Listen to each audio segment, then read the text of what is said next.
Hi చిన్నోడు, చిన్నమ్మ. మనకి డేటొచ్చిన రోజు ఎంత బాధగా ఉంటదండి. కువైట్ వెళ్ళినోళ్ళు ఎంత బాధనైనా, ఎంత కష్టాన్నైనా ఓర్చుకుని, వాళ్ళు ఎంత కష్టపడి పని చేస్తారండి. మన ఇంటి దగ్గర మనకి డేటొస్తేనే మనం అంత సఫర్ అవుతున్నామే.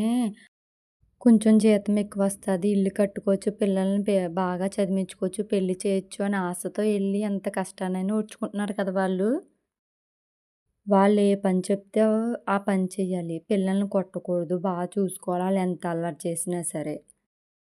ఇంత కష్టపడి జీతం పంపిస్తేనే ఆ జీతాన్ని దుబారా చేస్తున్నారు చూడండి ఇంటి దగ్గరున్నవాళ్ళు. వాళ్ళని ఏమనాలో నాకు అర్థం కావట్లేదండి. వాళ్ళు పంపించే ప్రతి రూపాయిని వాళ్ళొచ్చేటప్పటికి ఇదిగోనే నువ్వింత కష్టపడ్డావు, ఇంత అప్పు తీర్చాము, ఇదిగో మిగిలున్న డబ్బు ఇదని వాళ్ళొచ్చేటప్పటికి చూపిస్తే వాళ్ళ కళ్ళల్లో ఆనందం కన్నీరు రూపంలో కనిపిస్తదండి మనకి. నాకు తెలుసున్న ఆవిడండి. నాకు అమ్మమ్మ అవుతది. మా అమ్మమ్మ వాళ్ళ ఇంటి దగ్గరే నా చిన్నప్పటి నుంచి కష్టపడుతుందండి కువైట్ ఎళ్లి. ఇప్పటికి కూడా సొంత ఇల్లు లేదండి ఆవిడకి. ఎన్ని సార్లు కువైట్ ఎళ్లొచ్చిందో. ఆవిడ వయసు అయిపోయాక ఎవరు చూస్తారండి? రూ. 10 ఉంటేనే ఎవరైనా చూస్తారు.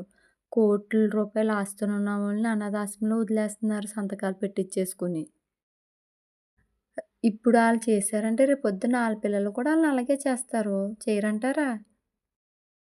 అంత కష్టపడి సంపాదించుకుంటున్నారు. దాన్ని మనమే కదండీ ఇంటి దగ్గరున్నవాళ్ళు జాగ్రత్త చేయాలి. పిల్లల్ని చూడకుండా, భర్తని చూడకుండా ఫోన్‌లోనే మాట్లాడుకుని, అదంతా పిల్లలు బాగోవాలనే కదండీ చేసేది. తల్లి దూరంగా ఉందంటే ఇంటి దగ్గరున్న పిల్లలు తండ్రి మాట విని క్రమశిక్షణగా ఉండాలి.